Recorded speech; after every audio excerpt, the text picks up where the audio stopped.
2024-25 में तुम ही लोगों को तो बोर्ड एग्जाम देना है जाके, तो उसके लिए आर यू रेडी? अभी कहाँ, अभी तो जब बोर्ड एग्जाम देने से पहले 1 महीना बचेगा तब ना तैयारी करेंगे, अभी से कौन तैयारी करता है। हाँ मेरे को पता है, मेरा भी सारा दोस्तों वही किया था, तो तुम लोग वो 1 महीना पहले ही वीडियो देख लेना, it's your choice.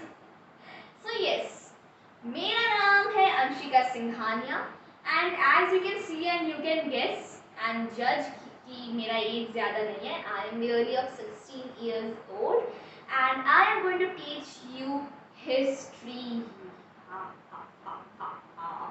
The devil. Okay रुक जाओ। आई नो अब तुम लोग सबको दिमाग में चल रहा है कि भाई तुम लोग अभी बस वो बटन दबाने वाला है बैक वाला और फिर जाके स्क्रॉल करके दूसरा वीडियोस देखना स्टार्ट करेगा कि भाई हम ये कौन सा गलत इंसान का वीडियो देखने के लिए आ गए, ये खुद अभी बच्ची है, ये हम लोग को क्या पढ़ाएगी, छोटी बच्ची हो क्या? हम अच्छे नहीं है बोलने में, सब सॉरी, हाँ सॉरी। सो यस, सो ये खुद अभी बच्ची है, ये हम लोग को क्या पढ़ाएगी? हम लोग तो जाएंगे 10 साल 5 साल और 20 साल वाले एक्सपीरियंस वाले टीचर से पढ़ने के लिए। आई नो तुम लोग सबका दिमाग में वही चल रहा होगा। इवन अगर हम तुम लोग के जगह पे होते और हमको अगर बैठ के हिस्ट्री का वीडियो देखना होता और हमको वीडियो मिलता जहाँ पे मेरे ही एज का बच्चा पढ़ा रहा है तो हम नहीं पढ़ते ऑब्वियसली। बट रुक जाओ, इसका मतलब ये नहीं कि तुम लोग मेरा वीडियो छोड़ के भाग जाओ। प्लीज इस छोटे से मासूम से इंसान पे थोड़ा सा दया खा लो। The thing is it's completely your choice कि तुम लोगों को वीडियो देखना है कि नहीं देखना है, तुम लोगों को किसी और का वीडियो देखना है, it's completely your choice. Obviously अब हम फ़ोन से निकल के तुम लोग का फ़ोन में अपना वीडियो तो चला नहीं सकते, I know. But at least I just request you, beg you one thing कि भाई अपने पूरे लाइफ में से 1.5 घंटा, सिर्फ 1.5 घंटा निकाल के मेरे को आज दे दो, बस 1.5 घंटा। I am simply asking for 1.5 hour. बस 1.5 घंटा निकाल के हमको दे दो भाई, तुम लोग को उसके बाद जो करना है करना, तुम लोग बस 1.5 घंटा बैठ के देख लो प्लीज़। मेरे लिए नहीं तो खुद के लिए, खुद के लिए नहीं तो मेरे लिए। हाँ तुम लोग को समझ में आ जाएगा हम बहुत ड्रामा करते हैं, वाई फिर जोक्स अपार्ट। सो प्लीज़ अपने लाइफ से बस वो 1.5 घंटा निकाल के हमको दे दो। बस 1.5 घंटा मांग रहे हैं यार, तुम्हारा जिंदगी कितना लंबा है, हमको तुम लोग 1.5 घंटा नहीं दे सकता जस्ट फॉर दिस लेक्चर। बस आज का वीडियो देख लो, खुद तुम लोग डिसाइड कर लेना भाई कि हमको देखना है कि नहीं देखना है, हमको किसी और का वीडियो देखना है, दैट्स कंप्लीटली योर चॉइस। बस 1.5 घंटा का तो बात है। हाँ तुम लोग अब पता है हमको, तुम लोग से बैठ के स्किप करेगा और फिर जाके देखेगा हाँ भाई कैसा पढ़ा रही, ठीक है भाई तुम लोग का चॉइस। बस आज का लेक्चर, बस आज का वीडियो को देख लो तुम लोग, बस आज का वीडियो देख लो, उसके बाद इट्स कम्प्लीटली योर चॉइस कि तुम लोग को जो करना है वो करना। तुम लोग को किसी और का वीडियो देखना तुम लोग चले जाना, तुम लोग को डिसलाइक मत करना, लाइक करना है लाइक करना, नहीं लाइक करना नहीं लाइक करना, इट्स कम्प्लीटली योर चॉइस। अगर हम लोग का वाइज मैच होता है then only look at the other videos or just move away, that's your choice, clear है? Okay, so अब ज़्यादा बात नहीं करते हैं, talking about yes I'm going to teach you history। देख के समझ में आ रहा है the rise of nationalism in Europe, the rise लिखने का जगह नहीं था तो बस हम nationalism in Europe लिख दिए। so yes, so I'm going to teach you history, ये तुम लोगों को समझ में आ रहा हो, हिस्ट्री।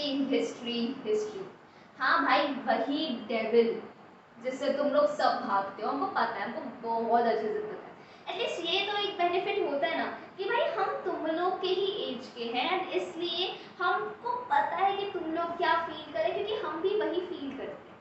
इवन अपना दोस्त लोग के साथ रहते हुए भी I know what you all are feeling. So yes, so हमको भी पता है कि हिस्ट्री इज दैट भटकती आत्मा जिससे सब दूर भागता है, सब।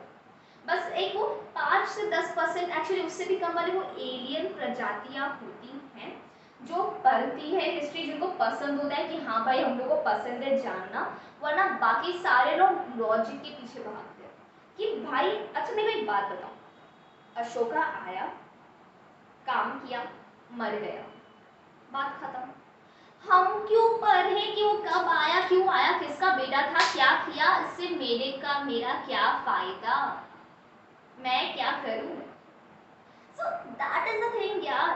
बट इलॉजिकल हो या जो भी हो, हम लोग के पास ऑप्शन तो है नहीं, पढ़ना तो पड़ेगा। अब दिया हुआ है बोर्ड्स में एक पेपर एसएसटी का भी आता है, वो एसएसटी का पेपर का अगर हम पूरा में उसमें अगर हम फेल हो जाए या फिर 40 या 50 मार्क्स लाएंगे, सो ऑब्वियसली मेरा बाकी सबका परसेंटेज गिरेगा। इस चीज़ हम लोग को पता है, तो पढ़ना तो पड़ेगा। तो अब ये मेरा रिस्पॉन्सिबिलिटी है कि हम इस सब्जेक्ट को कितना इंटरेस्टिंग बना के तुम लोग को पढ़ाएं। तुम लोग देख लो, अगर नहीं समझ में आएगा तो दूसरा का वीडियो देखने चले जाना। हमको पता है यूट्यूब में बहुत सारा पढ़ाने वाला इंसान बैठा है, और मेरे से भी बहुत अच्छा पढ़ाने वाला इंसान लोग बैठा है। सो इट्स योर चॉइस, तुम लोग चले जाना किसी और का वीडियो देख लेना। That's completely your choice baby. So that's there. So and हमको ये भी बहुत अच्छे से पता है भाई, हम लोग का 10th क्लास में हम लोग सब साइंस का ट्यूशन लेंगे, मैथ्स का ट्यूशन लेंगे। चाहे अगर कोई ज़्यादा ही होशियार बच्चा हो तो वो इंग्लिश का ट्यूशन लेगा। एसएसटी का ट्यूशन कौन लेता है बे? एसएसटी किसी के भुजा में नहीं घुसता, कभी भी नहीं घुसता। और घुसेगा क्या उसमें, समझने वाला क्या उसमें, तो रटने वाला है। सबको तो ये लगता है भाई उसमें हम समझे क्या, उसमें समझना क्या है, वो तो पूरा रटने वाला है। सब बोलता है समझ जाओ, पर क्या समझे। बट रुको, लेट मी टेल यू कि हम तुम लोग को कैसे पढ़ाने वाले। In SST I will try my level best कि हम तुम लोग को सारा चीज स्टोरीज के फॉर्म में बताएं। जैसे अगर हम इस चैप्टर का बात करते हैं, the rise of nationalism in Europe, ये चैप्टर एक्चुअली पूरा स्टोरीज में ही जाता है कि भाई पहले फ्रांस में क्या हुआ, उसके बाद बेल्जियम में क्या हुआ, उसके बाद फिर नेदरलैंड में क्या हुआ। सब लोग फ्रांस का कॉपी कर रहे हैं, पूरा एक स्टोरी के फॉर्म में जाता है, पूरा का पूरा सीक्वेंस है, एक स्टोरी के फॉर्म में जा रहा है। And mind level best try will be कि हम तुम लोग को वो स्टोरी समझाएं। एनसीईआरटी का लाइन बाय लाइन तुम लोग को खुद समझ में आ जाएगा। हम ट्राई करेंगे कि हम पहले तो तुम लोग को पूरा फ्लो चार्ट्स के फॉर्म में पढ़ाएं, क्योंकि बड़ा बड़ा लाइन वो सब तो समझ में आता है नहीं। आई will try my level best कि हम जितना छोटा छोटा वर्ड्स में तुम लोग को समझा सकते हैं फ्लो चार्ट्स के फॉर्म में, उस तरह से तुम लोग को समझाएं। एंड रुको, let's just leave all this, भूल जाओ, जस्ट लीव ऑल दिस। बाहर में जाए हम क्या ही बोले, हम कैसे समझाए, छोड़ दो। आज का 1.5 घंटा तुम लोग मेरे को दिया है ना, तुम लोगों को खुद समझ में आ जाएगा कि हम कैसे क्या पढ़ाने वाले हैं। सो अब बस बात खत्म करते हैं and let's start with this chapter जो एक्चुअली बहुत ज़्यादा बड़ा है, that is the rise of nationalism in Europe. So talking about nationalism in Europe, yes, so हम लोग को पता है कि ये हम लोग का हिस्ट्री का पहला चैप्टर है, the rise of nationalism in Europe. Obviously जब हम लोग चैप्टर मतलब पेजेस देखते तो देख के ही समझ में आ जाता है कि हाँ भाई बहुत बड़ा चैप्टर है।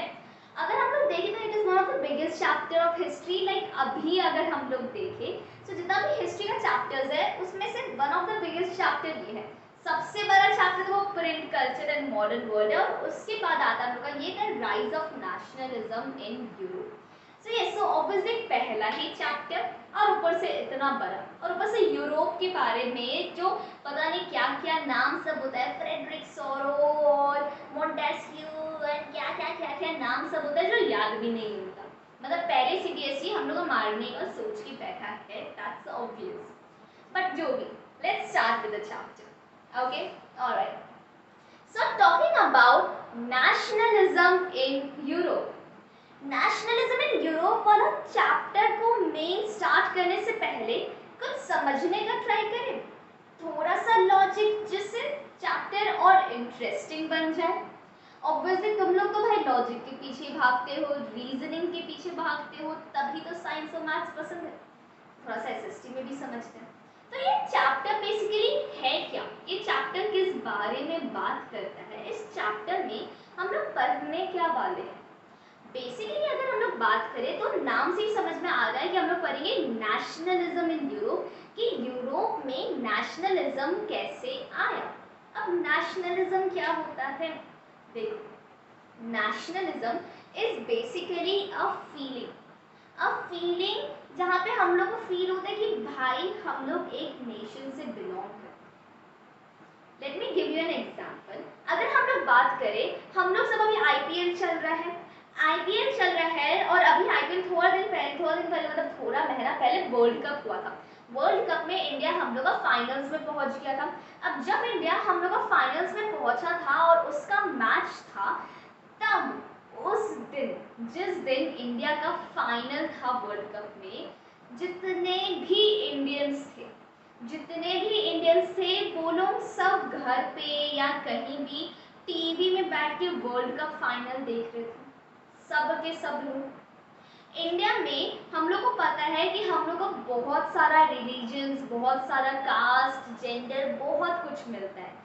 मेरा कोई और रिलीजन होगा, तुम्हारा कोई और रिलीजन होगा, सबका अलग अलग रिलीजन है। एंड ऑब्वियसली वी नो कि हम लोग का कितना ज़्यादा वॉयलेंस होता है रिलीजन के बेसिस पे, कितना सारा नौटंकी सब होता है, कभी ये रायॉट कभी वो रायॉट, हम लोग सब लड़ते रहते हैं एक दूसरे से, भले ही सब साथ में रह रहे हैं पर फिर भी हम लोग में लड़ाई होते रहता है। हिंदू मुस्लिम का लड़ाई सब तो कितना ज़्यादा कॉमन है, हम लोग को पता है। बट उस दिन जिस दिन हम लोग का इंडिया का फाइनल था वर्ल्ड कप में, उस दिन हम लोग जब इंडिया का मैच देख रहे थे टीवी में, तब हम लोग क्या चिल्ला रहे थे, इंडिया इंडिया। तब हम लोग सब क्या होस्ट कर रहे थे, इंडिया का फ्लैग।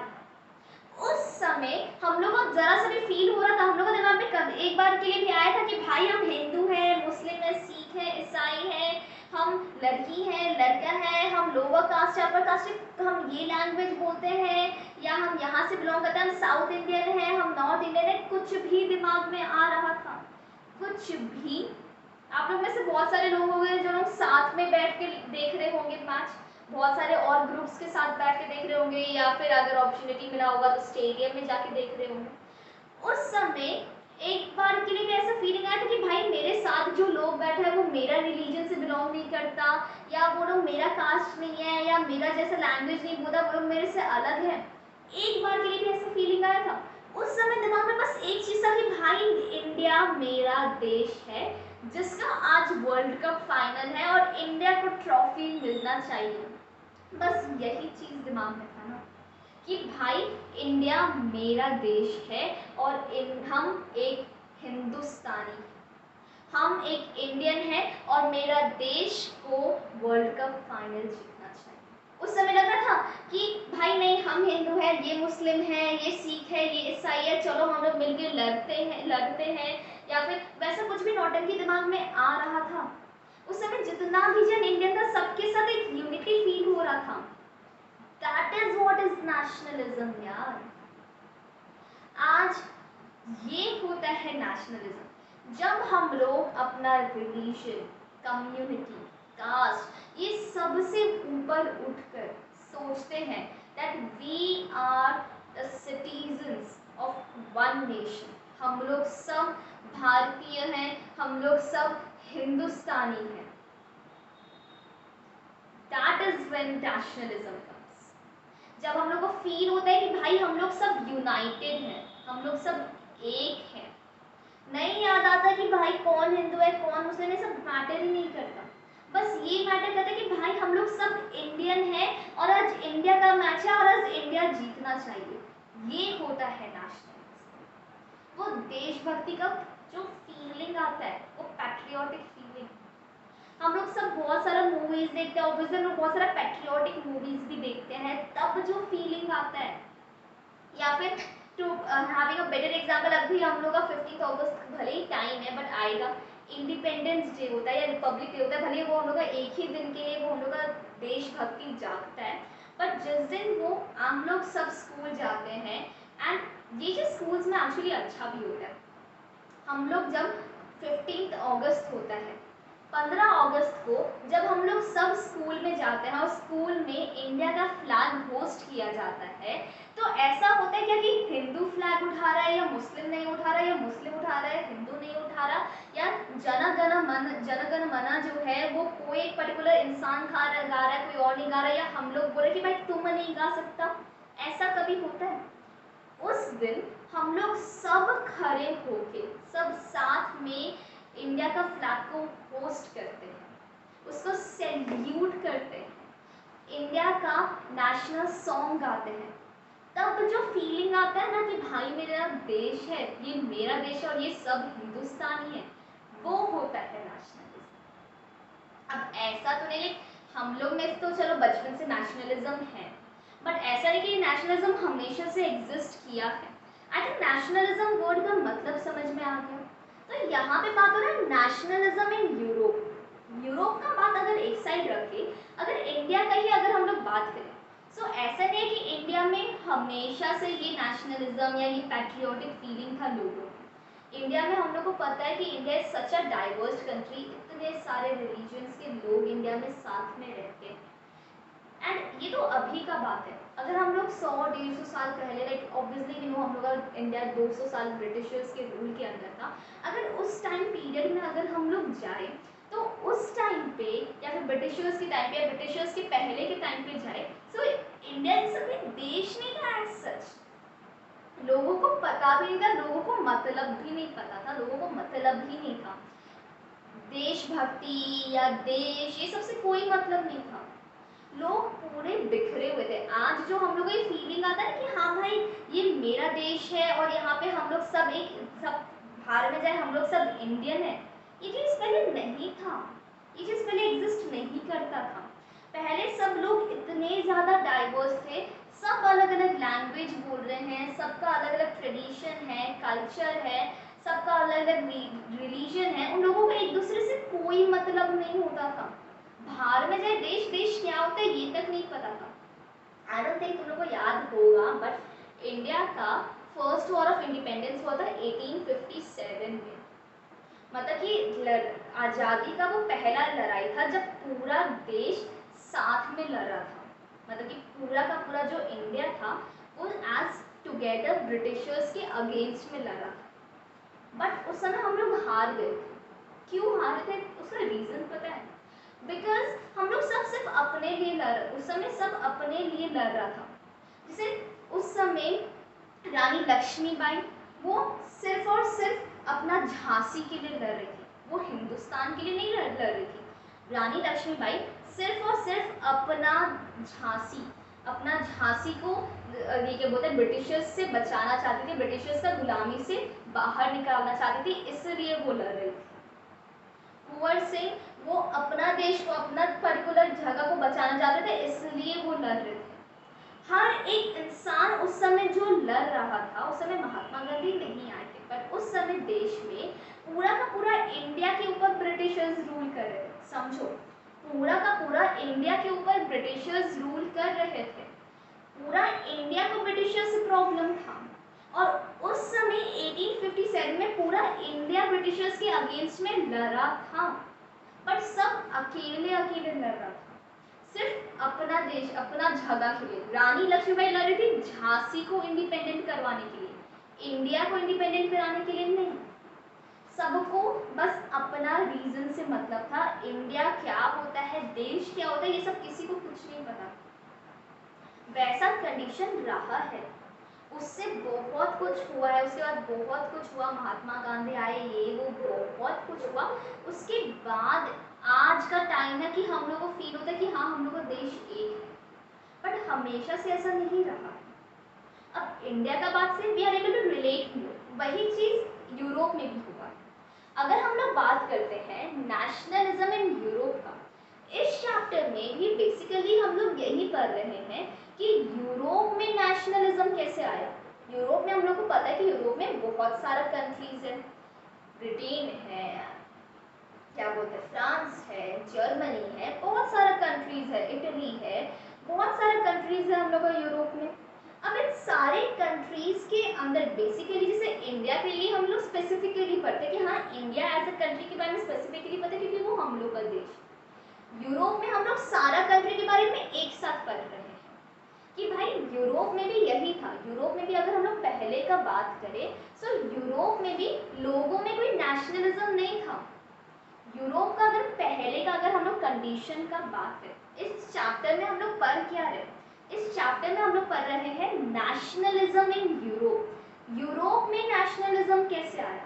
जैसे इंडिया के लोगों में ये नेशनलिज्म का फीलिंग आया, ये देशभक्ति का फीलिंग आया कि भाई हम लोग सब एक हैं, हम लोग सबको एक साथ मिलके लड़ना है ब्रिटिशर्स के अगेंस्ट में। वैसे ही यूरोप के लोगों में भी ये फीलिंग आया।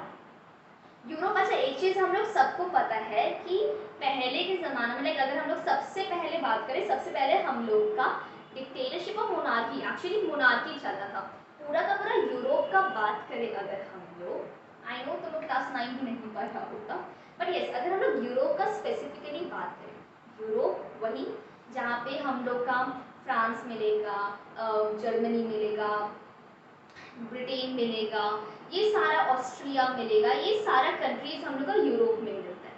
अगर हम लोग ये स्पेसिफिक यूरोप का बात करें तो वहाँ पे भी पहले हम लोग का मोनार्की था।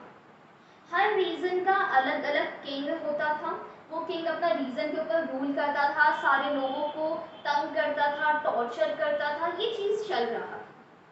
तो सभी लोगों में उस समय लोगों में कोई वो फीलिंग नहीं था। जैसे इंडिया के ऊपर ब्रिटिशर्स रूल किए, वैसे ही उस समय भी यूरोप में भी सारा जितना भी जगह सब था, सबके ऊपर कोई ना कोई किंग, कोई ना कोई मोनार्की रूल कर रहा था। फिर लोगों में धीरे धीरे नेशनलिज्म का फीलिंग आया, लोगों को समझ आया कि भाई हम लोग सब एक है।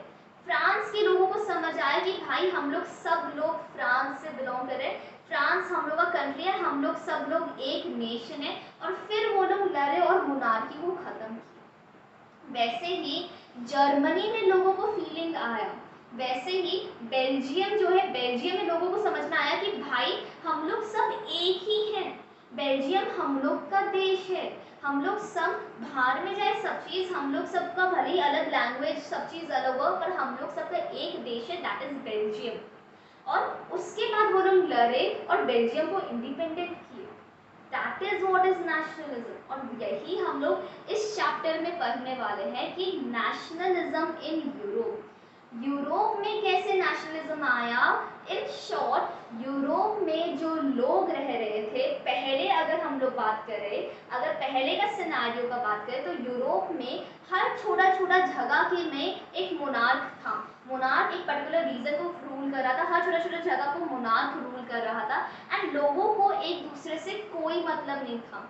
सब लोग अपना अलग लैंग्वेज बोलते थे, अलग ट्रेडिशन, अलग कल्चर को फॉलो करते थे, और उन लोगों को एक दूसरे के बारे में कुछ नहीं पता था, कोई मतलब नहीं था एक दूसरे से। पर धीरे धीरे जब लोग आए, जब रेवोल्यूशनरीज आए, जैसे इंडिया में महात्मा गांधी आए थे, तो धीरे धीरे जब रेवोल्यूशनरीज आए, वो लोग समझाए सबको, तब लोगों को रियलाइज हुआ कि हाँ भाई हम लोग का देश है, ये हम लोग सबका देश है, हम लोग सब एक हैं। एंड तब वो फीलिंग ऑफ नेशनलिज्म आया लोगों में, और तब वो लोग लड़े और अपना जगह सबको मोनार्की से बाहर निकाले, डेमोक्रेसी लाए। That is what is we are going to study in this chapter. तो एक क्रिस्ट समझ में आ रहा है, समझ में आ रहा है। इंडिया से सिंपली रिलेट करो, इंडिया में कैसे हम लोग का स्टार्टिंग में लोगों को एक दूसरे से कोई मतलब नहीं था, उन लोगों को एक दूसरे के बारे में कुछ नहीं पता था। फिर आए हमारे रेवोल्यूशनरीज, महात्मा गांधी, डॉक्टर भीमराव अंबेडकर, जवाहरलाल नेहरू, और बहुत सारे रेवोल्यूशनरीज आए, बहुत सारे फ्रीडम फाइटर्स आए, और उन लोगों ने लोगों को समझाया कि तुम लोग जाति ये सब से बाहर निकलो, तुम लोग सब एक देश को बिलोंग करते हो, अकेले अकेले ना लड़ो, सब लोग मिल के लड़ो। और उसके बाद जब सब लोग साथ में मिल के लड़ा तो इंडिया इंडिपेंडेंट हुआ, और उसके बाद ही लोगों को समझ में आया कि भाई ये पूरा मेरा देश है, ये लोग मेरे देश के वासी हैं, ये लोग मेरे भाई बहन हैं, दे आर ऑल इंडियंस। वही सेम चीज़ यूरोप में, सेम चीज़ यूरोप में भी हुआ है। यूरोप में भी पहले लोगों को कुछ नहीं पता था, सब लोग अलग लैंग्वेज बोल रहे हैं, अलग ट्रेडिशन, अलग कल्चर को फॉलो कर रहे हैं, वो लोग को एक दूसरे से कोई मतलब ही नहीं था। पर धीरे धीरे बस वो लोग सबको, एक मोनार्क है वो सबके ऊपर रूल कर रहा है, बस उतना ही। पर धीरे धीरे लोगों को समझ में आया कि हाँ, फिर रेवोल्यूशनरीज आए, वो समझाए, लोगों को समझ में आया कि हाँ भाई हम लोग सब एक हैं, बहुत सारा स्टेप्स लिया गया और लोगों को समझ आया हम लोग सब एक है, और फिर वो लोग लड़े और मोनार्की हटाए, डेमोक्रेसी लाए, रिपब्लिक लाए। That is what we are going to study in this chapter. आज यूरोप में जो हम लोग जर्मनी देखते हैं, फ्रांस देखते हैं, इटली देखते हैं, ब्रिटेन देखते हैं, ये पहले एग्जिस्ट नहीं करता था।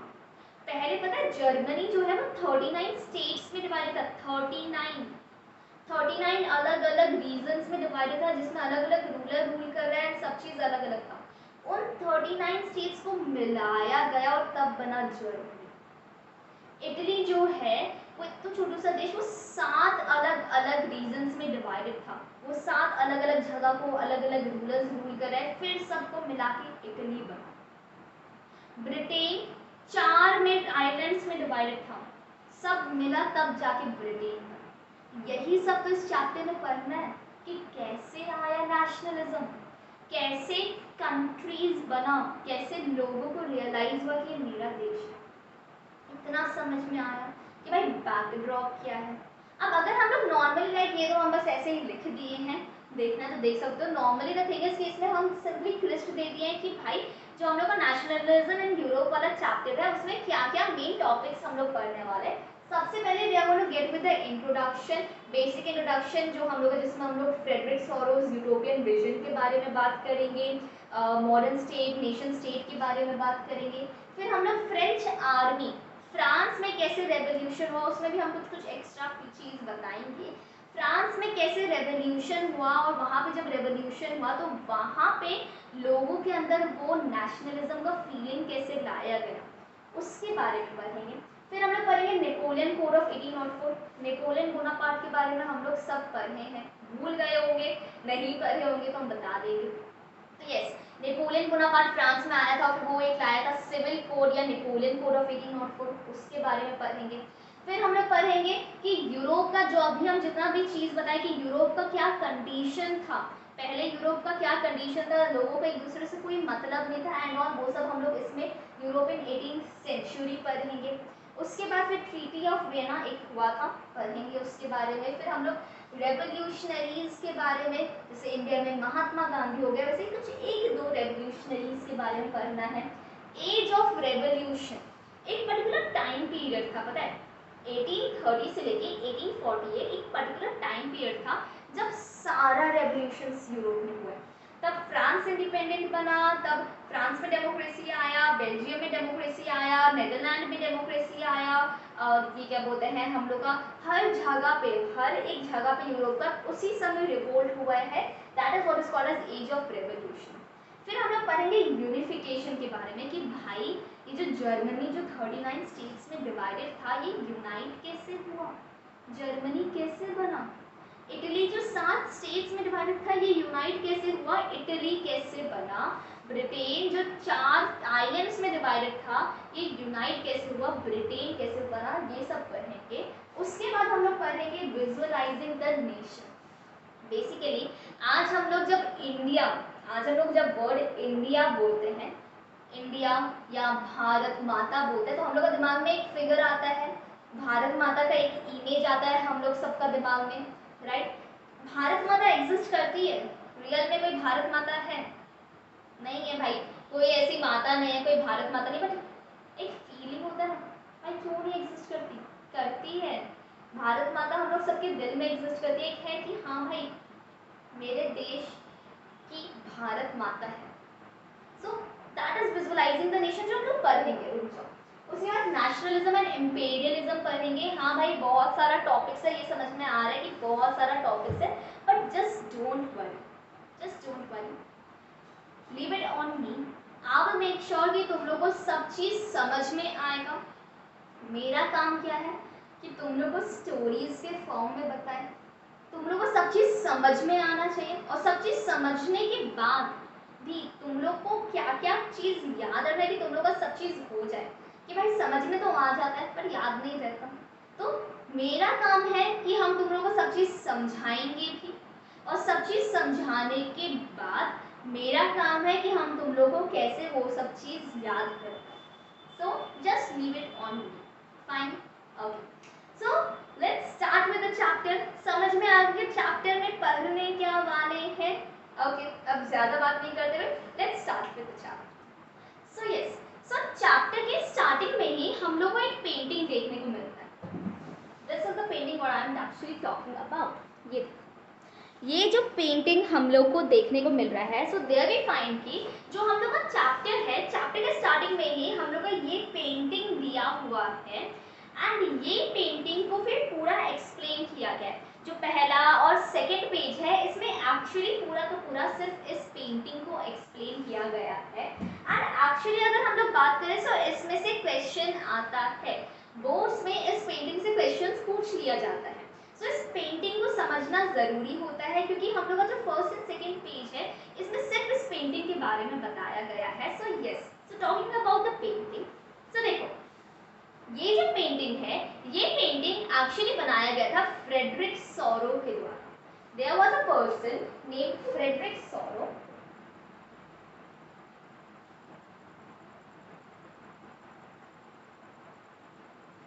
स्पेलिंग से मतलब नहीं है, स्पेलिंग तुम्हारा कोई हिस्ट्री में तो ऑब्वियसली नहीं देखने वाला एंड सेकेंडली मेरा हैंडराइटिंग में प्लीज आने की जरूरत नहीं है, मेरा हैंडराइटिंग इससे सुंदर नहीं हो सकता। सो यस, सो अगर हम लोग बात करें सो टॉकिंग अबाउट द पेंटिंग, तो देखो ये पेंटिंग को बनाए थे फ्रेडरिक सॉरो। फ्रेडरिक सॉरो एक इंसान का नाम है जो एक्चुअली फ्रेंच पर्सन था। फ्रेडरिक सॉरो एक फ्रेंच आर्टिस्ट था, फ्रांस से बिलोंग, ओके यस। सो फ्रेडरिक सॉरो जो था वो फ्रांस से बिलोंग करता था और फ्रेडरिक सॉरो ये पेंटिंग को बनाया था। एक्चुअली सिर्फ ये पेंटिंग नहीं, वो 4 पेंटिंग्स बनाया था और ये बनाया गया था 1848 में। 1848 में तुम लोग को धीरे धीरे स्टोरी अगर समझ में आ जाएगा ना, एक बार स्टोरी समझ में आ जाएगा, 4-5 बार रिवाइज करोगे एनफ है, याद हो जाएगा। That is what is there, बस की पॉइंट्स को याद रखो। ओके यस, सो ये जो पेंटिंग है इसको फ्रेडरिक सॉरो बनाया था जो कि एक फ्रेंच आर्टिस्ट था और वो ये पेंटिंग बनाया था 1848 में। और जब ये जो पेंटिंग है इसका नाम दिया था वो सोशल एंड डेमोक्रेटिक रिपब्लिक। बस पेंटिंग का नाम दे दिया, पेंटिंग का नाम दिया था वो, पेंटिंग का नाम दिया था ये सोशल एंड डेमोक्रेटिक रिपब्लिक। ये दिया गया था पेंटिंग का नाम सोशल एंड डेमोक्रेटिक रिपब्लिक। अब सोशल एंड डेमोक्रेटिक रिपब्लिक क्यों बोला इसको, ये समझ में आ जाएगा ना। तो देखिए ये जो पेंटिंग फ्रेडरिक सॉरो बनाया था, इस पेंटिंग को एक्चुअली बोला जाता है Frederic Sorrieu's utopian vision. Utopian क्या होता है, what do you mean by utopian? See, utopian का मतलब होता है कि इमेजिनेशन, एक इमेजिनरी वर्ल्ड। यू नो हम लोग बोलते हैं आइडल, एक आइडल पर्सन होता है, वैसे ये आइडल वर्ल्ड जब हम लोग सोचते हैं, एक मतलब यूटोपियन विजन क्या होता है? यूटोपियन विजन होता है कि आइडल वर्ल्ड जो हम लोग इमेजिन करते हैं जो एक्चुअली एग्जिस्ट नहीं कर सकता। फ्रेडरिक सॉरो जो ये पेंटिंग बनाया था ना, इस पेंटिंग में वो ऐसा शो कर रहा था कि वर्ल्ड का जितना भी कंट्रीज है, सारा का सारा कंट्रीज जो है वो डेमोक्रेटिक हो चुका है। सारा कंट्रीज में डेमोक्रेसी आ गया है, इक्वालिटी आ गया है, fraternity, fraternity is a new word for you. Fraternity क्या होता है? फ्रेटर्निटी होता है भाईचारा। जो एक होता है ना, हम लोग बोलते हैं भाई भाईचारा होना चाहिए लोगों के बीच में, ब्रदरहुड, वही होता है फ्रेटर्निटी। एक नया नाम दिया गया है। So that is what is there. So अगर हम लोग बात करें, सो ये जो पर्टिकुलर पेंटिंग था, ये पेंटिंग में वी फाइंड की फ्रेडरिक सॉरो ऐसा दिखा रहा था कि पूरा का पूरा वर्ल्ड का जितना भी कंट्रीज है, सारा कंट्रीज इंडिपेंडेंट हो चुका है, सारा कंट्रीज में डेमोक्रेसी आ चुका है, कंट्रीज में भाईचारा है, सब लोग एक दूसरे के साथ मिलजुल के रह रहे हैं, कोई प्रॉब्लम नहीं है। ऐसा एग्जिस्ट कर सकता है, ऐसा वर्ल्ड हो सकता है जहाँ पे कोई प्रॉब्लम्स ना हो, जहाँ पे सब लोग भाईचारा के साथ रह रहे हो, जहाँ पे हर कंट्री डेमोक्रेटिक हो। ये तो 1848 में ये पेंटिंग बनाया था। अगर आज का सिनेरियो का बात करें, आज सारा कंट्रीज डेमोक्रेटिक है। आज का अगर हम लोग बात करें तो आज हम लोग का जो चाइना है, चाइना भले ही डेमोक्रेटिक है बट वहाँ पे भी हम लोग का अगर देखा जाए तो Chinese communist party is the only party there. China actually democratic नहीं है। चाइना हम कब बात करें तो चाइना एक्चुअली डेमोक्रेटिक नहीं है। ऐसे ही अगर हम लोग बात करें वो नॉर्थ कोरिया, नॉर्थ कोरिया, हाँ, सो अगर हम लोग बात करें नॉर्थ कोरिया का, तो नॉर्थ कोरिया डेमोक्रेटिक है? बिल्कुल नहीं। वैसे अगर हम लोग बात करें तो ऐसा बहुत, अगर पाकिस्तान का बात करें वहाँ पे डेमोक्रेसी है, वहाँ पे तो मिलिट्री चलता है। तो अगर हम लोग बात करें आज भी वर्ल्ड में देखें तो वर्ल्ड में ऐसा बहुत सारे कंट्रीज है जो डेमोक्रेटिक नहीं है। आज अगर वर्ल्ड में बात करें, वर्ल्ड में पूरा पीस चल रहा है। इजराइल हमास का वॉर चल रहा है, अभी यूक्रेन रशिया का वॉर चल रहा था, इंडिया चाइना का कॉन्फ्लिक्ट, इंडिया पाकिस्तान का कॉन्फ्लिक्ट, कभी भी ऐसा है। सो ऐसा वर्ल्ड एग्जिस्ट कर सकते भाई, ये तो आइडल वर्ल्ड हो गया ना। ये तो एक आइडल वर्ल्ड है जहाँ पे सारे लोग एक साथ पे सारा कंट्रीज डेमोक्रेटिक हो चुका है, सारा कंट्रीज एक साथ रह रहा है, लोगों में भाईचारा है, लोग खुशी से रह रहे हैं। ये सिर्फ इमेजिनेशन में हो सकता है, इन रियलिटी हमेशा कोई ना कोई प्रॉब्लम्स रहेगा। So this is why it was called utopian vision. इस वजह से इसको बोला गया था यूटोपियन विजन। यूटोपियन विजन का मतलब है एक इमेजिनरी विजन। यूटोपियन विजन का मतलब होता है, इसीलिए इस पेंटिंग को बोला गया था Frederic Sorrieu utopian vision. Utopian, utopia मतलब कि imagination of an ideal world, कि भाई एक ऐसा वर्ल्ड हो जहाँ पे सारे लोग साथ में रह रहे हैं, सारा कंट्रीज डेमोक्रेटिक हो गया है। ये आइडल वर्ल्ड है जो एग्जिस्ट नहीं कर सकता, बस इमेजिनेशन में हो सकता है, इसलिए बोला गया यूटोपियन विजन। क्लियर है? ओके, सो इतना क्लियर है। सो बेसिकली ये पेंटिंग जो है, अगर हम लोग बात करते हैं इस पेंटिंग का, तो इस पेंटिंग, ओके यस, सो पेंटिंग कौन बनाया था? फ्रेडरिक सोरो। कहाँ से बिलोंग करता था? फ्रेंच आर्टिस्ट था। कब बनाया था? 1848 में बनाया था। और इस पेंटिंग को बोला क्या जाता है? इसको बोला जाता है democratic and social Republic. Democratic and social Republic क्योंकि भाई ये बात कर रहा है उस टाइम का जब सारा नेशन डेमोक्रेटिक हो जाएगा। और इस पेंटिंग को बोला जाता है Frederic Sorrieu utopian vision. Frederic Sorrieu utopian vision क्यों बोलते हैं यूटोपियन विजन? क्योंकि एक इमेजिनरी सोसाइटी के बारे में बात कर रहा है जो एग्जिस्ट नहीं करता है, जो एग्जिस्ट नहीं कर सकते, एक आइडल सोसाइटी के बारे में बात कर रहा है। तो इतना क्लियर है।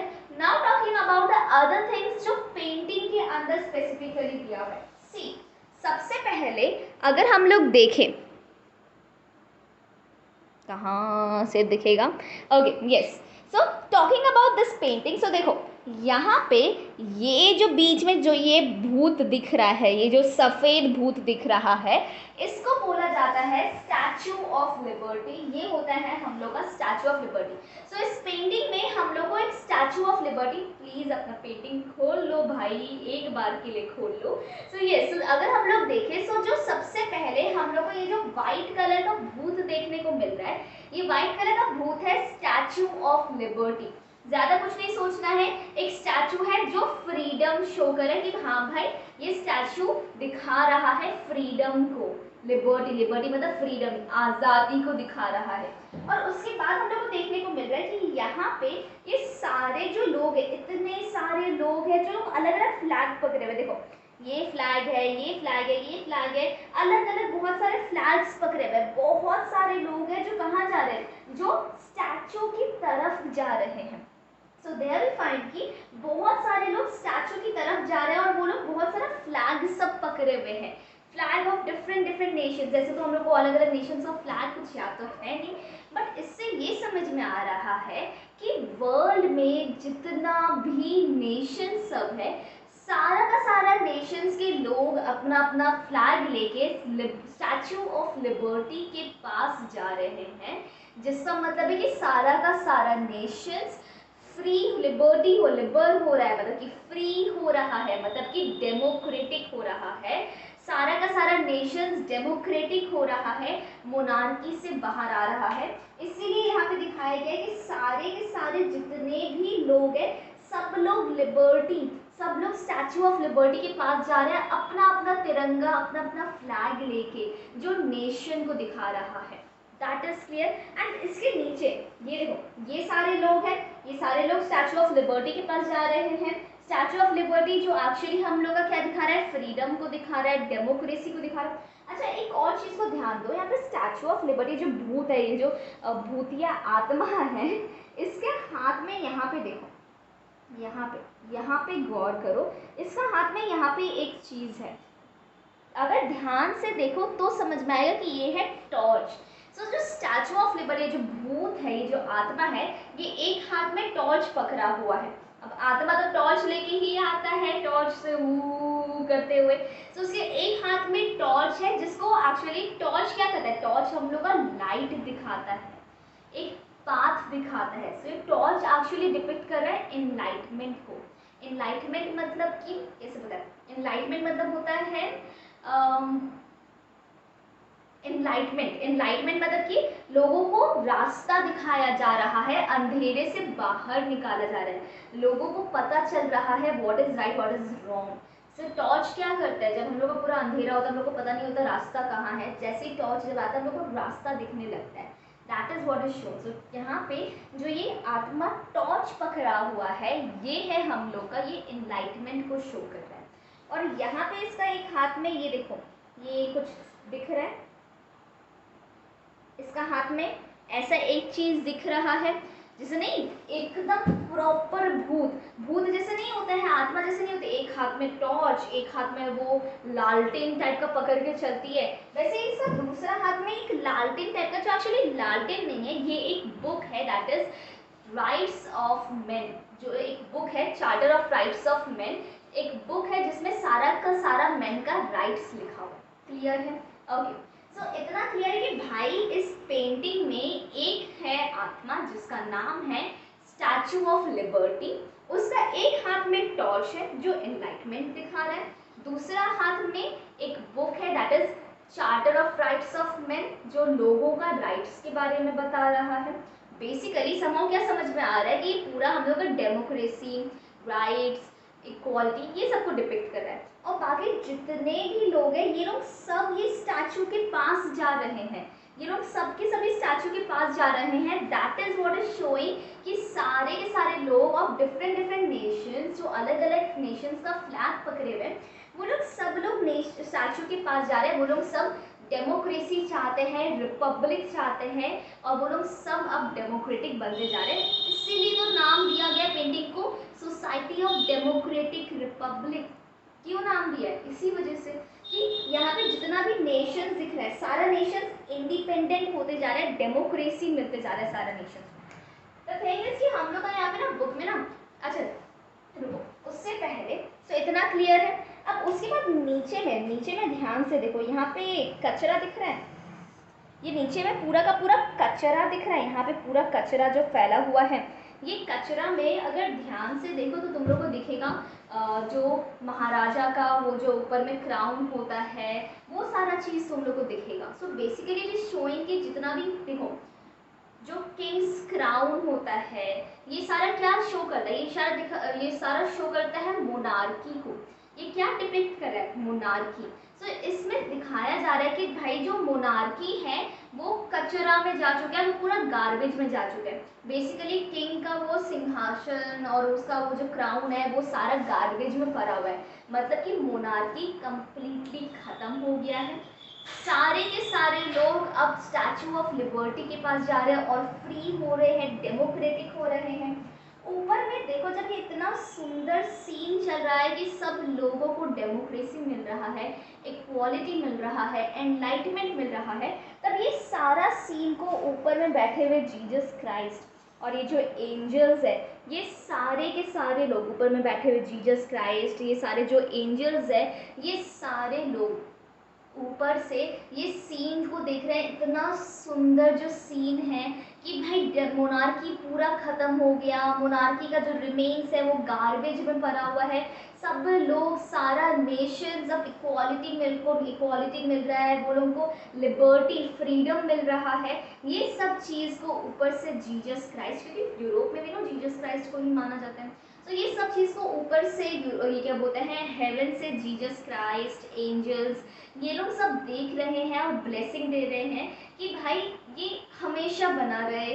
दे are giving blessings and they are feeling very good. और एक चीज़ और नोटिस करो, यहाँ पे एक वर्ड लिखा हुआ है, and this word is fraternity. यहाँ पे एक दिख रहा है, यहाँ पे एक वर्ड लिखा हुआ है एंड ये वर्ड है हम लोग का fraternity. Fraternity as I have already said, fraternity का क्या मतलब होता है? फ्रेटर्निटी का मतलब होता है ब्रदरहुड, मतलब भाईचारा, मतलब एक दूसरे से लड़ना झगड़ना नहीं, सबके साथ मिलजुल के रहना। That is what is fraternity. Basically it is showing कि जीसस क्राइस्ट और जितने भी एंजल्स है जो हेवन से आ रहे हैं, वो लोग सब लोगों को विश कर रहे हैं, ब्लेस कर रहे हैं कि भाई तुम लोग सब भाईचारा के साथ रहो, तुम लोग सबको फ्रेटर्निटी, तुम लोग सब में ब्रदरहुड हो, तुम लोग सब भाईचारा के साथ रहो, तुम लोग में कभी भी हम मतलब एक होता है ना वर्ल्ड पीस, वर्ल्ड पीस क्या के लिए बोलते हैं। सो that is what this painting is actually about. बस और कुछ नहीं, इतना ही इस पेंटिंग में बताया गया और इसके साथ हम लोग का 2 पेज खत्म होता है। बेसिकली अभी सुनने में बहुत ज़्यादा लग रहा है बट इट्स वेरी सिंपल। अगर हम लोग सिंपली फ्लो चार्ट के फॉर्म में देखेंगे, बहुत सिंपल है, बहुत ज़्यादा सिंपल है। ये जो पेंटिंग है इसमें बस इतना ही चीज़ बताया गया है। सी क्या चीज़ है? अगर हम पेंटिंग का बात करें, पहला चीज, ओके रुको जाओ, इसको मिटा के let's write it on our own. I will tell you कि भाई फ्लो चार्ट्स कितना इंपॉर्टेंट होता है। फ्लो चार्ट्स के थ्रू हम लोग कुछ भी समझ सकते हैं, कुछ भी, बस वर्ड्स याद रखने का जरूरत है। देखो क्या चीज है, ये पेंटिंग कौन बनाया था? ये पेंटिंग बनाया था फ्रेडरिक सोरो। फ्रेडरिक सोरो इस पेंटिंग को बनाया था, जो कि एक फ्रेंच आर्टिस्ट था और ये बनाया था इस पेंटिंग को 1848 में। और इस पेंटिंग का नाम क्या दिया गया था? इस पेंटिंग का नाम दिया गया था सोसाइटी ऑफ, सॉरी, इस पेंटिंग का नाम दिया गया था डेमोक्रेटिक एंड सोशल रिपब्लिक। ये इस पेंटिंग का नाम दिया गया था और इस पेंटिंग को बोला क्या जाता है? इस पेंटिंग को बोला जाता है फ्रेडरिक सोरोज, छोड़ो इतना क्या लिखना है, इस पेंटिंग को बोला जाता है फ्रेडरिक सोरोज यूटोपियन विजन।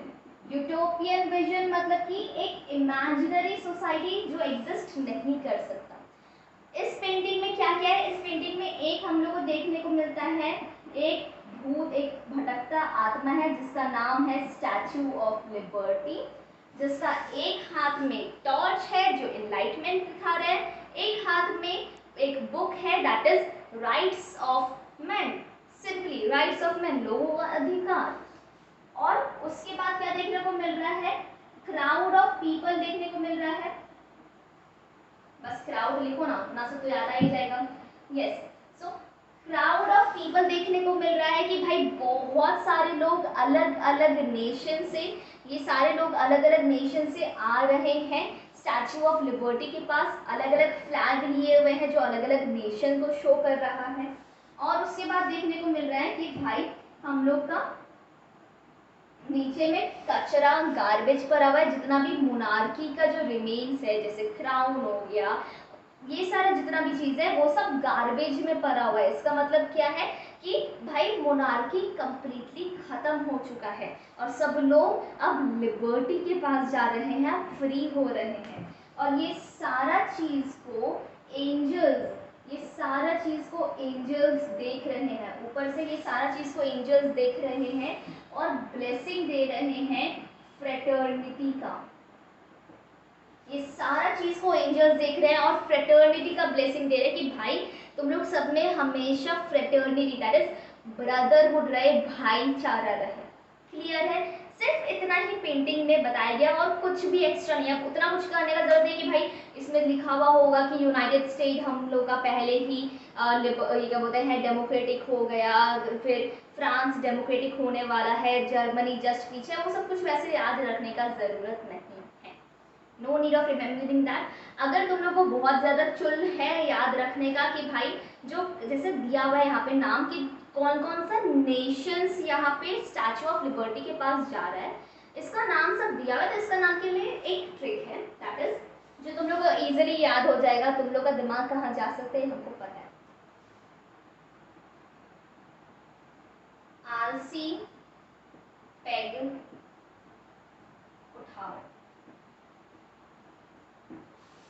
हम वही वाला पेग का बात कर रहे हैं। सो आलसी पेग उठाओ, ये याद रखने में कितना टाइम लगेगा तुमको, आलसी पेग उठाओ। So basically it's Austria, Lombardy, Switzerland, Ireland, Poland, England, Germany and उठाओ का कुछ नहीं, यू का यूएसए। याद रखने का बहुत ज्यादा चुल है तो याद रखो, वरना कोई आज सच जरूरत नहीं है। थोड़ा तुमसे ये नहीं पूछेगा कि कौन कौन सा नेशंस का नाम है या कौन कौन सा नेशंस है जो वहां पे स्टैचू ऑफ लिबर्टी के पास जा रहा है। It's completely your choice. अगर तुम लोग को याद रखना है तो इट्स इजी टू रिमेंबर, आलसी पेग उठाओ। So yes, it's Austria.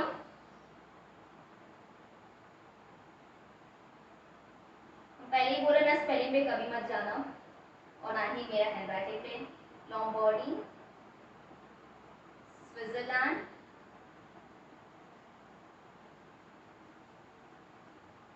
Ireland, Poland, England, Germany और यूएसए। कोई जरूरत नहीं है याद रखने का, ठीक है। सो बेसिकली तुम लोग को बस इतना ही याद रखने का जरूरत है, इससे तुम लोग का पूरा 2 पेज कवर हो जाएगा। You just need to remember this. अपना कॉपी में बस इसको नोट डाउन कर लो। You can just take the screenshot, अपना कॉपी में बस इसको नोट डाउन कर लो। दैट इज, इसी से तुम लोग का 2 पेज चैप्टर का और पूरा का पूरा पेंटिंग कवर हो जाएगा। Let's have a quick revise. अगर हम लोग बात करें पेंटिंग का, पेंटिंग को कौन बनाया था? Frederic Sorrieu. कब बनाया था? 1848 में। कौन था? French artist. पेंटिंग का नाम क्या रखा था? Democratic and social republic. और इस पेंटिंग को बोलते क्या है? Frederic Sorrieu's utopian vision, imaginary society. अब इस पेंटिंग में क्या है? एक है स्टैचू ऑफ लिबर्टी जिसका एक हाथ में टॉर्च है जो इनलाइटमेंट शो कर रहा है, एक हाथ में वो charter of rights of man है जो लोगों का अधिकार शो कर रहा है। उसके बाद फिर सारे के सारे जितने भी लोग हैं अलग अलग नेशन से, जो अलग अलग फ्लैग्स उठाए हुए अपना नेशन का, वो लोग सब स्टैचू के पास जा रहे हैं। मतलब वो लोग सब डेमोक्रेटिक हो रहे हैं, डेमोक्रेसी को अचीव करें, मोनार्की खत्म करके सबका सब फ्री हो रहा है, सबको आज़ादी मिल रहा है। और जितना भी मोनार्की का रिमेन्स था वो सारा अब कचरा में, गार्बेज में जा चुका है। गार्बेज में क्राउन और ये सब देखने को मिलेगा जिससे शो किया जा रहा है कि मोनार्की कंप्लीटली खत्म हो चुका है। और ये ब्यूटीफुल सीन को ऊपर से एंजल्स और जीसस क्राइस्ट और ये लोग सब देख रहे हैं और ब्लेसिंग दे रहे हैं कि तुम लोग सब में भाईचारा बना रहे, फ्रेटर्निटी रहे। दैट इज तुम लोग सब हमेशा वर्ल्ड पीस रहे, कभी एक दूसरे से लड़े ना। That's the simple thing which is shown in the painting. I think it is clear. As such कुछ याद रखना नहीं है। क्या याद रखना है? Frederic Sorrieu 1848, French artist, society of democratic and social republic नाम था, डेमोक्रेटिक एंड सोशल रिपब्लिक नाम था। इसको यूटोपियन विजन बोला जाता है, इमेजिनरी। बस इसमें कौन कौन है? एक वो स्टैचू ऑफ लिबर्टी, उसके पास टॉर्च है, राइट ऑफ मैन है, क्राउड है लोगों का, गार्बेज है जिसमें मोनार्की का सब चीज रखा हुआ है, और उसके बाद फिर जीसस क्राइस्ट और एंजल्स ऊपर से देख रहे हैं। That's simple. अब इसमें क्या ज्यादा है ये बताओ। It's so simple. क्या ही याद रखना है तुम लोग को? बस एक 4-5 पॉइंट्स इतना। ये फ्लो चार्ट को भाई याद कर लो। ये फ्लो चार्ट को अपना कॉपी में बनाओ, 3-4 बार रिवाइज करना, सब हो जाएगा। That's simply clear. ओके, समझ आ गया? Okay, moving forward now we are going to talk about C. हम लोग का ना एक्चुअली जो स्टेट्स होता है, स्टेट्स 2 टाइप का होता है। So now we are going to talk about states. States हम लोग का 2 टाइप का होता है, modern state and nation state. अब मॉडर्न स्टेट क्या होता है, नेशन स्टेट क्या होता है, इसके बारे में हम लोग थोड़ा सा बात करेंगे। इतना क्लियर है? इतना में कोई प्रॉब्लम नहीं है? Okay.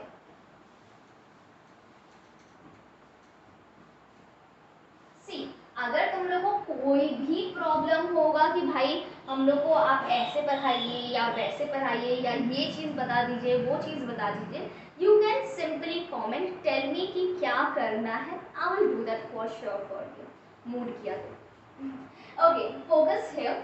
So talking about, so अगर हम लोग बात करते हैं स्टेट, सी पहले तो let me tell you the difference. State क्या है, जैसे इंडिया का अगर हम लोग बात करते हैं, सो इंडिया हम लोग क्या बोलते हैं, इंडिया एक कंट्री है।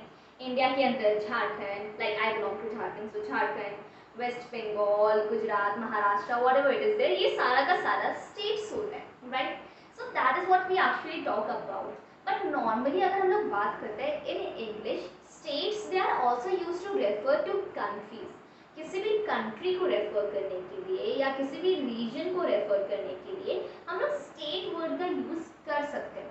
तो अगर हम बोलना चाहें तो हम इंडिया को भी एज अ स्टेट बोल सकते हैं। इंडिया भी एक स्टेट ही है, इंग्लैंड भी एक स्टेट है, यूएसए तो यूनाइटेड स्टेट्स स्टेट है ही। सो जैसे कोई भी कंट्री जो होता है उसको हम लोग कंट्री नहीं बोल के स्टेट भी बोल सकते हैं। सो इससे स्टेट और कंट्री में बेकार में कंफ्यूज होने की जरूरत नहीं है। स्टेट बोल रहे हैं मतलब कंट्री बोल रहे हैं, क्लियर। सो बेसिकली अगर हम लोग बात करें, एंड यहाँ पे क्योंकि उस समय कंट्रीज एग्जिस्ट नहीं करता था, ना ही जर्मनी, जैसे हम बताए जर्मनी, इटली और ब्रिटेन ऐसा कुछ एग्जिस्ट नहीं करता था, रीजन्स एग्जिस्ट करता था, तो उसी को स्टेट बोल रहे हैं। स्टेट मतलब किसी भी चीज़ को आप रीजन को बोलो, कंट्री को बोलो, स्टेट को बोलो, किसी को भी आप स्टेट बोल सकते हो, कोई प्रॉब्लम एज सच नहीं है, क्लियर है। ओके, मूविंग फॉरवर्ड, सो अगर हम लोग बात करें, सो हम लोग का जो स्टेट होता है वो दो टाइप का होता है, मॉडर्न स्टेट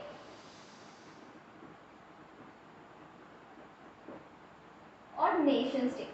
अब मॉडर्न स्टेट सुनने में तो लगेगा कि हाँ भाई मॉडर्न स्टेट ऐसा स्टेट होगा जो बहुत ज़्यादा मॉडर्न होगा, जो लाइक अभी रिसेंट में जो स्टेट्स एग्जिस्ट कर रहा है उसको मॉडर्न स्टेट बोल रहे होंगे, ऐसा सुनने में लग रहा होगा, बट एक्चुअली ऐसा नहीं है, इट्स जस्ट द ऑपोजिट।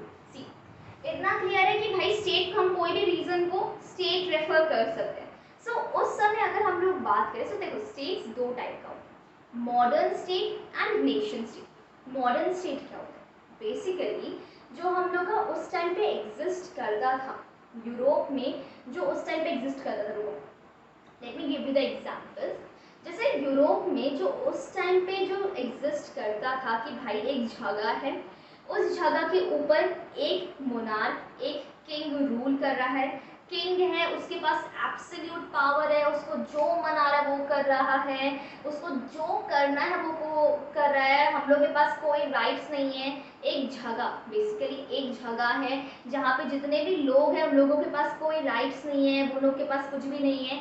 एक मेन इंसान है, एक किंग है जो सभी लोगों के ऊपर रूल कर रहा है, अपना एब्सोल्यूट पावर यूज कर रहा है, लोगों के पास कोई भी राइट्स नहीं है। एंड अगर इन लोगों का बात करें तो इन लोगों के पास, इन लोगों में खुद में भी कोई फीलिंग ऑफ कॉमननेस नहीं है, कि इन लोगों को भी कुछ फील नहीं हो रहा कि भाई हम लोग सब एक हैं, या हम लोग सबको एक ही इंसान हम लोग को टॉर्चर कर रहा है तो हम लोग सब साथ में आ जाएं, वैसा कोई फीलिंग नहीं है। लोग अपना अलग अलग लैंग्वेज बोल रहे हैं, अलग अलग ट्रेडिशन को फॉलो कर रहे हैं, लोगों के बीच में कोई यूनिटी नहीं है, लोगों को कोई फीलिंग नहीं है कि हाँ भाई हम लोग सब एक हैं, लोगों में कोई नेशनलिज्म नहीं है कि हाँ भाई हम लोग का एक नेशन है, उसको बोलते हैं मॉडर्न स्टेट। बेसिकली यूरोप में जो पहले एग्जिस्ट करता था, जो हम बताए थे स्टार्टिंग में कि यूरोप में पहले 18th सेंचुरी में जो एग्जिस्ट करता था, जो हम स्टार्टिंग में ही बताए थे कि यूरोप में लोगों में कोई कॉमननेस, कोई यूनिटी नहीं था, सब लोग अलग अलग लैंग्वेज बोल रहे हैं, अलग अलग ट्रेडिशन कल्चर को फॉलो कर रहे हैं, लोगों में कोई यूनिटी नहीं है, उन लोगों को एक दूसरे से कोई मतलब ही नहीं है, कोई नेशन जैसा कुछ एग्जिस्ट ही नहीं करता, बस सब लोगों को एक रूलर है, सब लोगों को एक रूलर है जो सब लोगों के ऊपर रूल कर रहा है, और उस रूलर के पास एब्सोल्यूट पावर है कि भाई उसको जो मन में आए वो करे, हिटलर के जैसे या फिर अपना नॉर्थ कोरिया का किंग के जैसे, उसको जो मन में आए वो कर सकता है, उसके पास एब्सोल्यूट पावर, क्योंकि भाई हम लोगों में तो यूनिटी ही है कि हम लोग फाइट करें। वो जो एग्जिस्ट करता था उसको बोलते हैं मॉडर्न स्टेट। जबकि अगर नेशन स्टेट का बात करें, तो नेशन स्टेट क्या होता है, नेशन स्टेट में भी ऐसा नहीं है कि रूलर एग्जिस्ट नहीं कर सकता, नेशन स्टेट में भी रूलर हो सकता है, नेशन स्टेट में भी ऐसा हो सकता है कि भाई लोग हैं, सिटीजन्स हैं और एक रूलर है जो सबके ऊपर रूल कर रहा है, ऐसा नेशन स्टेट में भी हो सकता है। जैसे लोग हैं और एक पर्टिकुलर ये क्या बोलते हैं रूलर है, एक किंग है, एक मोनार्क है जो सब लोगों के ऊपर रूल कर रहा है। ये मॉडर्न स्टेट में भी होता है और ऐसा नेशन स्टेट में भी हो सकता है। बट नेशन स्टेट में डिफरेंस क्या होता है? नेशन स्टेट में जो रूलर और जो सिटीजन्स होते हैं ये लोग एक फीलिंग ऑफ यूनिटी उन लोगों के बीच में होता है कि भाई लोगों के बीच में एक फीलिंग होता है कि हाँ भाई हम लोग सब एक ही नेशन से बिलोंग करें। बेसिकली नेशन स्टेट तब बनता है जब लोगों के बीच में नेशनलिज्म का फीलिंग आता है। मॉडर्न स्टेट के लोगों के बीच में जब नेशनलिज्म का फीलिंग आता है तब वो नेशन स्टेट बनता है। नेशन स्टेट में क्या होता है? नेशन स्टेट में जितने भी लोग होते हैं, जितने भी सिटीजन्स होते हैं, उन लोगों के बीच में एक यूनिटी होता है कि भले ही वो लोग अलग लैंग्वेजेस बोल रहे हैं, अलग अलग कल्चर, कास्ट, सब चीज़ अलग है उनका, पर फिर भी उन लोगों के बीच में एक यूनिटी होता है कि हाँ भाई हम लोग सब एक नेशन से बिलोंग कर रहे हैं, हम लोग सब एक हैं, ये यूनिटी होता है, ये नेशनलिज्म का फीलिंग होता है, तब बनता है वो एक nation state. So that is the difference between modern state and nation state. Modern state में लोगों को एक दूसरे से कोई मतलब नहीं होता, उन लोगों को कुछ नहीं पता है कि भाई देश क्या है, देशभक्ति क्या है, या फिर ये क्या बोलते हैं एक भारतीय होना, या जो भी यूरोप में जो भी कंट्री है, फ्रेंच मैन होना या फिर इंग्लिश मैन होना, whatever it is there. So उन लोगों को कुछ नहीं पता, वो लोग में कोई यूनिटी नाम का चीज़ है ही नहीं। बस एक चीज जो कॉमन है लोगों में कि भाई सब लोगों को एक ही इंसान रूल कर रहा है और वो इंसान के पास एब्सोल्यूट पावर है जो मन में आए करे। जबकि अगर नेशन स्टेट का बात करो तो नेशन स्टेट में क्या होता है? नेशन स्टेट में जितने भी लोग होते हैं, जितने भी सिटीजन्स होते हैं, सब लोगों के बीच में एक यूनिटी होता है कि हाँ भाई हम लोग सब एक हैं, हम लोग सब एक नेशन से बिलोंग कर रहे हैं, उन लोगों के बीच में वो यूनिटी रहता है, बेसिकली नेशनलिज्म आ चुका होता है। That is the difference between modern state and nation state. बस इतना याद रखने का ज़रूरत है कि जो मॉडर्न स्टेट होता है हम लोग का, मॉडर्न स्टेट में वी फाइंड कि एक रूलर होता है जिसके पास एब्सोल्यूट पावर होता है। मॉडर्न स्टेट में क्या याद रखने का ज़रूरत है? और सिटीजन्स होते हैं जिनके पास यूनिटी नाम का कोई चीज नहीं होता। Yes, so that is there. सो मॉडर्न स्टेट में क्या याद रखने का जरूरत है? मॉडर्न स्टेट में बस इतना याद रखना है कि मॉडर्न स्टेट में क्या होता है कि भाई बहुत सारे सिटीजन्स होते हैं और सिटीजन्स के ऊपर एक रूलर होता है, मतलब वही किंग या मोनार्क जो भी बोलो, उसके पास एब्सोल्यूट पावर होता है कि वो सिटीजन्स के ऊपर जैसे मन करे वैसे रूल कर सके। और ये जो सिटीजन्स होते हैं इनके बीच में भी कोई यूनिटी नहीं होता है। जबकि नेशन स्टेट में क्या होता है? नेशन स्टेट में भी रूलर एग्जिस्ट कर सकता है। जैसे मॉडर्न स्टेट में रूलर होता है, एब्सोल्यूट पावर होता है, एक मोनार्क होता है, किंग होता है, वैसे नेशन स्टेट में भी वो किंग हो सकता है। बट नेशन स्टेट में जो किंग होता है, किंग और सारे के सारे जो सिटीजन्स होते हैं वो एक कॉमननेस शेयर करते हैं, उनके बीच में एक यूनिटी होता है, उनके बीच में एक कॉमननेस होता है, एक फीलिंग ऑफ यूनिटी, एक फीलिंग ऑफ कॉमननेस होता है कि हाँ भाई हम लोग सब एक हैं, हम लोग सब एक नेशन से बिलोंग कर रहे हैं। बेसिकली जब लोगों में नेशनलिज्म का फीलिंग आ जाता है तब बन जाता है nation state. I think it is clear. So भाई इतना तो क्लियर है। Alright, just wait. सो इतना क्लियर है, इतना में कोई प्रॉब्लम नहीं है। सो सिंपली यहाँ पे मॉडर्न स्टेट में क्या याद रखना है कि पीपल के पास, पीपल में, लोगों में कोई कॉमननेस नहीं होता है और एक एब्सोल्यूट पावर होता है जो सबके ऊपर रूल कर रहा होता है, जैसे मन वैसे रूल कर रहा है। जबकि नेशन स्टेट में भी रूलर हो सकता है, बट जितने भी लोग यहाँ पे रह रहे हैं सारे लोगों के बीच में एक यूनिटी है, एक फीलिंग ऑफ कॉमननेस है। एंड इवन किंग और लोगों के बीच में भी एक यूनिटी होता है कि हाँ भाई ये मेरा नेशन है। क्लियर? सो बेसिकली हम लोग नेशनलिज्म इन यूरोप में पढ़ कैसे क्या रहे कि भाई यूरोप में पहले मॉडर्न स्टेट एग्जिस्ट करता था। क्या कर रहे हैं, यूरोप में पहले मॉडर्न स्टेट एग्जिस्ट करता था, अलग अलग रीजन्स था, सारा अलग अलग रीजन्स में एक वो रूलर होता था, किंग होता था, जिसको जैसे मन वैसे उन लोगों पे रूल कर रहा है, लोगों के बीच में कोई यूनिटी नहीं है, कोई नेशनलिज्म नहीं है, मॉडर्न स्टेट एग्जिस्ट कर रहा था। बट उसके बाद आया नेशनलिज्म, और जब नेशनलिज्म आया तो बना हम लोग का नेशन स्टेट्स। नेशन स्टेट्स बना, लोगों के बीच में एक यूनिटी आया, एक कॉमननेस आया कि हाँ भाई हम लोग सब एक ही नेशन को बिलोंग करते हैं, हम लोग सब एक हैं। That is what we are actually studying in the chapter. इस पूरा चैप्टर में हम लोग यही पढ़ने वाले कि कैसे मॉडर्न स्टेट से कैसे यूरोप में मॉडर्न स्टेट्स में नेशनलिज्म आया और वो नेशन स्टेट बना। क्लियर है?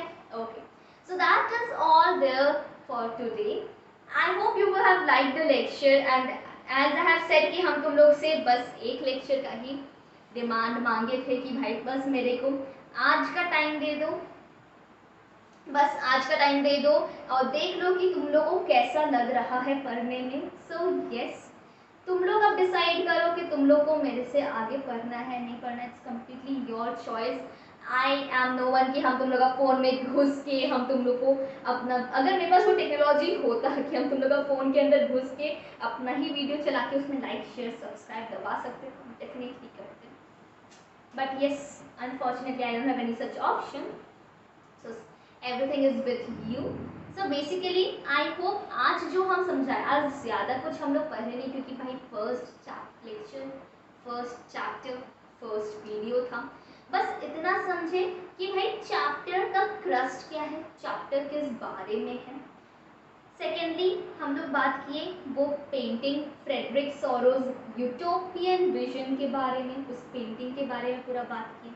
और स्टेट्स दो टाइप का होता है, modern state and nation state. इसका डिफ्रेंशिएशन देखिए। आई थिंक इतना क्लियर है। I have tried my level best कि हम तुम लोगों को कितना अच्छे से एक्सप्लेन कर सकते हैं। नाउ इट्स योर चॉइस, अगर तुम लोग का और मेरा फ्रीक्वेंसी अगर मैच करता है, अगर तुम लोग का मेरे से वाइब्स मैच कर रहा है, so you can continue with me, or else yeah, then also please continue with me. Well, whatever, so that's all about this video. We will meet next time, और इसके बाद we are going to continue with the chapter। और भी बहुत सारा topics पढ़ना है, एक एक करते पढ़ते जाएंगे, फ्लो चार्ट्स के फॉर्म में पढ़ते जाएंगे। so it's going to be a very easy and interesting journey। so yes, that's all for there from my side। अगर आप लोग को वीडियो मेरा पढ़ाया हुआ अच्छा लगा हो, so please चैनल को लाइक शेयर एंड सब्सक्राइब करें। टाटा, बाय बाय।